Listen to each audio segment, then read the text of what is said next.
अस्सलामुअलैकुम। आज का टॉपिक है carbohydrates. Carbohydrates are organic molecules, energy releasing molecules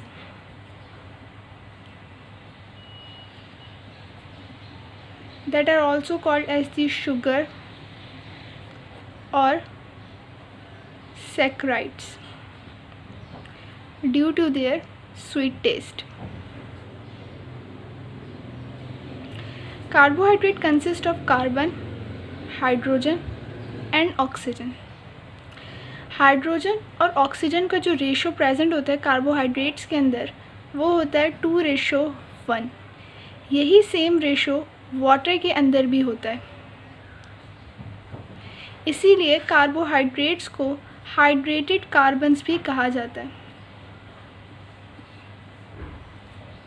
means the carbon along with the water. Carbohydrates classify होते हैं 3 कैटेगरीज के अंदर, monosaccharides, oligosaccharides and polysaccharide, on the basis of number of monomers. अब बात करते हैं मोनोसेक्राइड्स की। Mono means 1, saccharide mean sugar.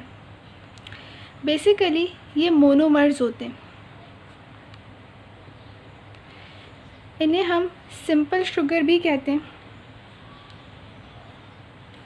क्योंकि ये फर्दर हाइड्रोलाइज्ड नहीं होते। फर्दर हाइड्रोलाइज्ड होने का मतलब है कि ये फर्दर रिएक्ट करके स्मॉल कंपोनेंट्स के अंदर ब्रेक नहीं हो सकते। ये कार्बोहाइड्रेट का सबसे स्मॉलेस्ट यूनिट होता है।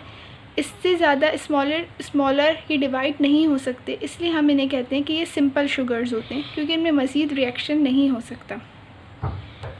अगर करैक्टरिस्टिक्स की बात की जाए तो ये क्रिस्टलाइन सॉलिड होते हैं, स्वीट इन टेस्ट होते हैं एंड सॉल्यूबल इन वाटर होते हैं।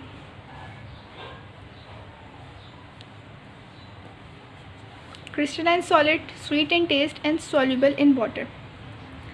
मोनोसेक्राइड और कैटेगरीज के अंदर क्लासीफाई होते हैं on the basis of number of carbon, कि उस मॉलिक्यूल के अंदर कितने कार्बन मौजूद हैं। इस चार्ट के अंदर हम देख सकते हैं कि मोनोसेक्राइड्स को नंबर ऑफ कार्बन की बेसिस पे डिवाइड कर दिया। अगर एक मॉलिक्यूल के अंदर 3 कार्बन मौजूद हैं तो हम उसे कहेंगे ट्रायोस। अगर 4 कार्बन मौजूद हैं तो हम उस मॉलिक्यूल को कहेंगे टेट्रोस।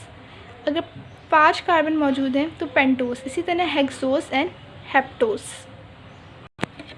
मोनोसेक्राइड के जनरल फार्मूला की बात करें तो वो है CnH2nOn। मीन्स के कार्बन और ऑक्सीजन के नंबर सेम होंगे और हाइड्रोजन के नंबर डबल होंगे। For example if we take C6, H2n है तो 2 जो है वो 6 से मल्टीप्लाई होगा, n तो ये भी 6 होगा, तो ये बन जाएगा C6H12O6, जो कि फार्मूला है ग्लूकोज का, फ्रक्टोज का और ग्लैक्टोज का। अब ग्लूकोज, फ्रक्टोज और ग्लैक्टोज के बारे में पढ़ते हैं। ग्लूकोज मोस्टली फ्रूट्स के अंदर होता है और कंबाइन स्टेट में अलॉन्ग विथ फ्रक्टोज भी होता है, along with fructose in sugar cane.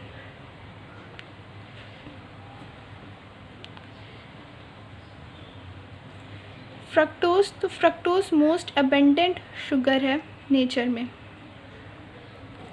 Galactose हमें मिलता है in the form of lactose, जिसको हम अभी डाइसेक्राइड के अंदर पढ़ेंगे। कार्बोहाइड्रेट्स की सेकंड कैटेगरी है oligosaccharides. Oligo means few and saccharides mean sugar. Means इसमें मोनोमर्स फ्यू होंगे, ऑलमोस्ट 2 to 10 मोनोसेक्राइड्स कंबाइन होके ओलिगोसेक्राइड्स बनाते हैं। अब अगर सिर्फ 2 मोनोमर्स होंगे तो हम उसे कहेंगे डाइसेक्राइड। और ओलिगोसेक्राइड की कैटेगरी के अंदर सबसे ज़्यादा डाइसेक्राइड्स होते हैं।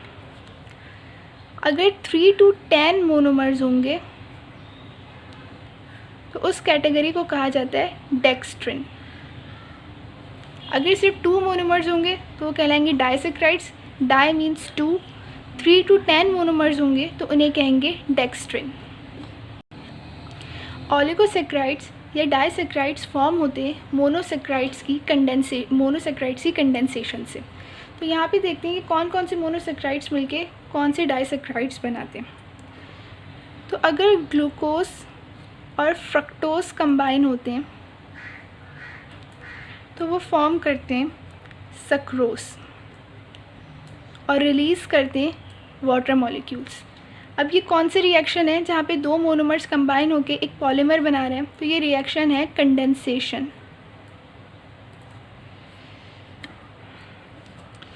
सेकंड, ग्लूकोज प्लस ग्लैक्टोज, तो वो फॉर्म करेंगे लैक्टोज। अभी मैंने बताया था कि ग्लैक्टोज हमारे पास नेचर में मोस्टली कंबाइन स्टेट में मिलता है और उस कंबाइन स्टेट को हम क्या कहते हैं, lactose. Glucose combine with the glucose it form maltose.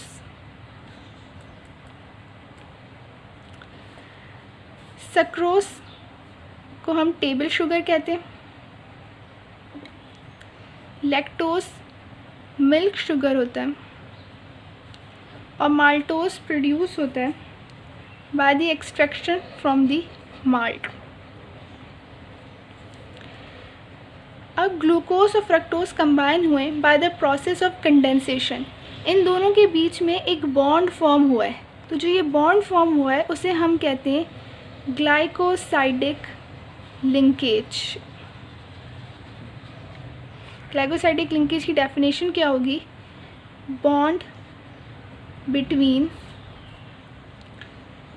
Carbohydrate molecules.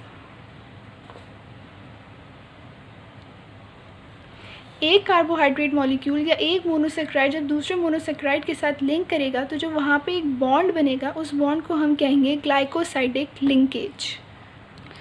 Now polysaccharides. Polysaccharide means many and saccharide mean sugar. Polysaccharide बनते हैं 100 to 1000 मॉलिक्यूल्स से। 100 और 1000 मोनोसेक्राइड्स की कंडेंसेशन से पॉलीसेक्राइड्स फॉर्म होते हैं। पॉलीसेक्राइड की एक डिफरेंट कैरेक्टरिस्टिक ये है कि ये स्वीट एंड टेस्ट नहीं होते। मोनोसेक्राइड्स और ओलिगोसेक्राइड्स स्वीट एंड टेस्ट होते हैं, लेकिन पॉलीसेक्राइड स्वीट एंड टेस्ट नहीं होते। पॉलीसेक्राइड की 3 मेन बेसिक एग्जांपल्स हैं। पहली है starch, second glycogen and third is cellulose. पहले स्टार्च के बारे में पढ़ते हैं। तो स्टार्च रिजर्व फूड मटेरियल है।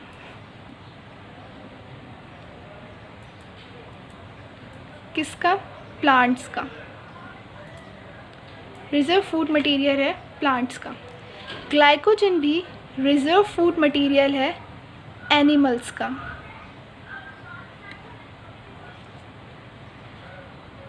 अगर स्टार्च के स्ट्रक्चर की बात की जाए तो स्टार्च हमें 2 फॉर्म के अंदर मिलता है। स्टेट चेन जिसे हम कहते हैं अमाइलोज, सेकंड ब्रांच्ड चेन जिसे हम कहते हैं अमाइलोपेक्टिन।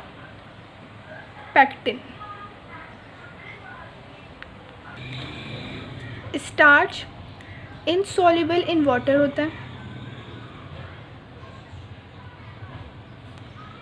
सेकंड कैरेक्टरिस्टिक ये है कि जब इसकी हाइड्रोलिसिस होगी, हाइड्रोलिसिस मैंने बताया था कि एक पॉलीमर कन्वर्ट हो जाता है मोनोमर के अंदर by the addition of water molecules. जब इसकी हाइड्रोलिसिस होगी तो ये हाइड्रोलिसिस में सिंपल शुगर देगा हमें, यानी कि मोनोसेक्राइड्स मिलेंगे हमें इसकी हाइड्रोलिसिस के बाद। सेकंड ऑक्सीडेशन के बाद ये एनर्जी रिलीज़ करेगा। ऑक्सीडेशन क्या होगी कि जब ग्लूकोज मॉलिक्यूल ऑक्सीजन के साथ रिएक्ट करते हैं तो वो एनर्जी रिलीज़ करते हैं, दैट इज़ द ऑक्सीडेशन, जिसे हम रेस्पिरेशन का प्रोसेस भी कहते हैं। ग्लाइकोजन मैंने बताया कि रिजर्व फूड मटेरियल होता है एनिमल्स के अंदर। स्ट्रक्चर की बात की जाए तो ये सिर्फ और सिर्फ ब्रांच्ड चेन के अंदर प्रेजेंट होगा, इस तरह सिर्फ ब्रांच चेन के अंदर प्रेजेंट होगा। एनिमल्स के अंदर ये स्टोर होता है लिवर और मसल्स में।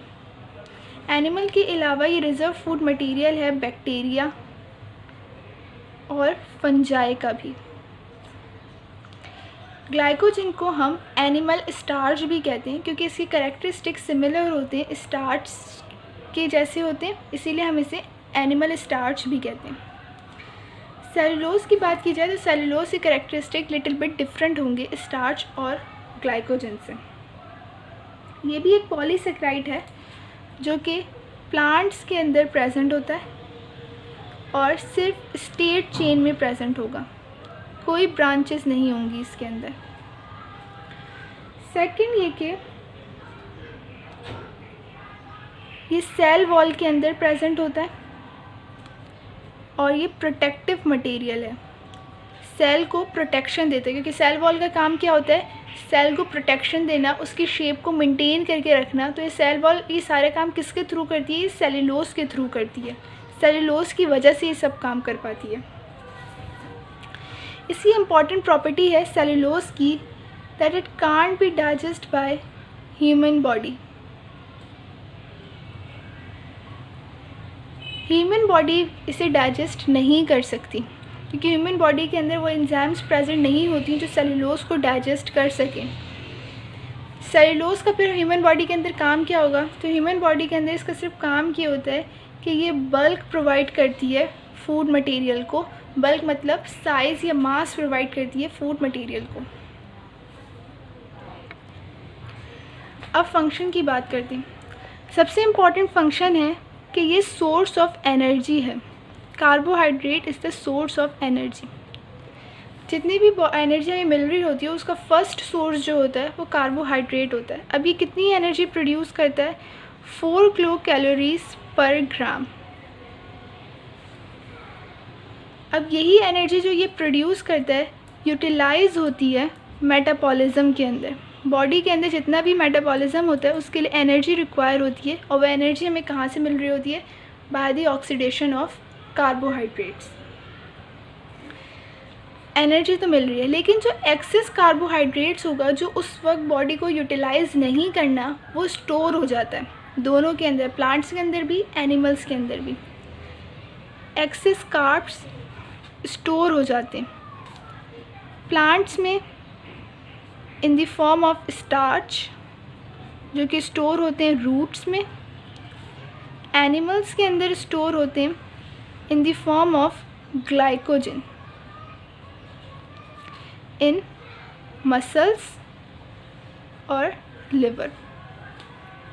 प्लांट्स के अंदर रूट के अंदर स्टोर होती हैं इन the form of starch, animals के अंदर मसल और लिवर में इन the form of the glycogen. तभी हम इन्हें कहते हैं कि ये रिजर्व फूड मटेरियल है। और कैरेक्टरिस्टिक इसकी ये हैं कि कार्बोहाइड्रेट सिर्फ एनर्जी प्रोडक्शन या स्टोर ही नहीं होता बल्कि ये प्रोटेक्शन का काम भी करता है। प्रोटेक्शन का काम या बिल्डिंग मटेरियल का काम भी करता है, दोनों के अंदर, प्लांट्स के अंदर भी और एनिमल्स के अंदर भी। प्लांट्स के अंदर अगर हम बात करें तो ये काम करता है एज सेलुलोज। मैंने ही बताया था कि सेलुलोज सेल वॉल के अंदर प्रेजेंट होता है और सेल वॉल का काम क्या होता है, सेल को प्रोटेक्शन देना और सेल की शेप को मेंटेन करके रखना। तो मोस्ट इम्पॉर्टेंट कंपोनेंट है सेलुलोज सेल वॉल का। एनिमल्स की बात करें तो एनिमल्स के अंदर ये प्रोटेक्टिव मटेरियल है काइटिन। काइटिन एंडोस्केलेटन होता है आर्थ्रोपोड्स का, लाइक कॉकरोचेस, इनका एंडोस्केलेटन होता है काइटिन जो कि कार्बोहाइड्रेट्स का होता है, जो एनिमल्स को प्रोटेक्शन देता है, उनकी शेप को मेंटेन रखता है और उनकी बॉडी को एक्सटर्नल इफ़ेक्ट से बचाता भी है।